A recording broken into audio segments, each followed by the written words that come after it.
Hello everyone, কেমন আছো তোমরা সবাই? আশা করি তোমরা সবাই খুব ভালো আছো, সুস্থ আছো। আমিও কিন্তু খুব ভালো আছি, সুস্থ আছি। Welcome back to my channel. তো কালকের ব্লগটা আমি শেষ করতে পারিনি, তো তার জন্য প্লিজ কিছু মনে করো না। আর এই দুদিনই কিন্তু আমি সমুদ্রের পাড় থেকেই তোমাদেরকে ব্লগটা দেখাচ্ছি। কালকে এসেছিলাম সমুদ্রের পাড়ে ঘুরতে, আর আজকে এসেছিলাম সমুদ্রের সানরাইজ দেখতে। আর এখানে মা আমাকে বলছিল যে ছবি তুলে দিতে, আর আমি এদিকে মায়ের ভিডিও করে দিচ্ছিলাম। তাই জন্য কিন্তু মা একটু রেগেও গেছিলো অবশ্য।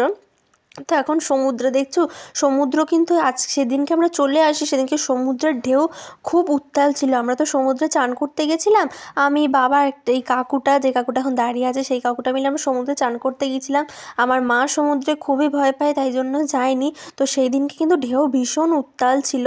আর এই যে এখন চেয়ারে বসেছিলাম, কিন্তু এই লোকটা এসে আমাদের বললো এই চেয়ারগুলো সব ভাড়ার চেয়ার। তারপর চেয়ার থেকে উঠে গেলাম, এখন সেখানে বসে একটু চা খাবো।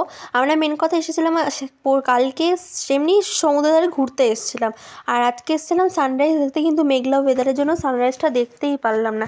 তো চলো এখন সমুদ্রের পাড়ে ঠান্ডা হাওয়া খেতে খেতে এখন একটু চা খাই, বুঝেছো? গরম গরম চা, সাথে ঠান্ডা ঠান্ডা হাওয়া, সমুদ্র সামনে।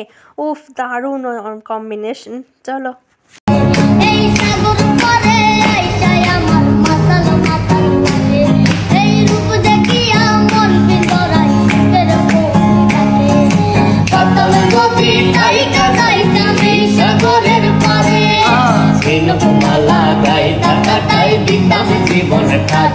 আমার মন বসে না শহরে, ইট পাথরের নগরে।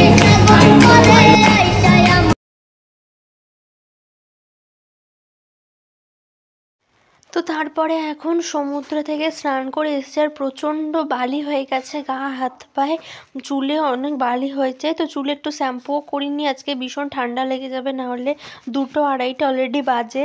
তারপর সন্ধেবেলা এখন এসছি একটু কেনাকাটা করতে, ঠিক আছে? তো কেনাকাটা করা যাক, তো চলো ঠিক কেনাকাটা করে নিয়ে এখন বসেছিলাম একটুখানি, পা ভীষণ ব্যথা হয়ে গিয়েছিল, আর একটুখানি মোমো খাচ্ছিলাম, কারণ শীতকালে মোমো খেতে খুবই ভাল লাগে, আর মোমো দেখলেই তো আমার লোভ লাগে, ঠিক আছে?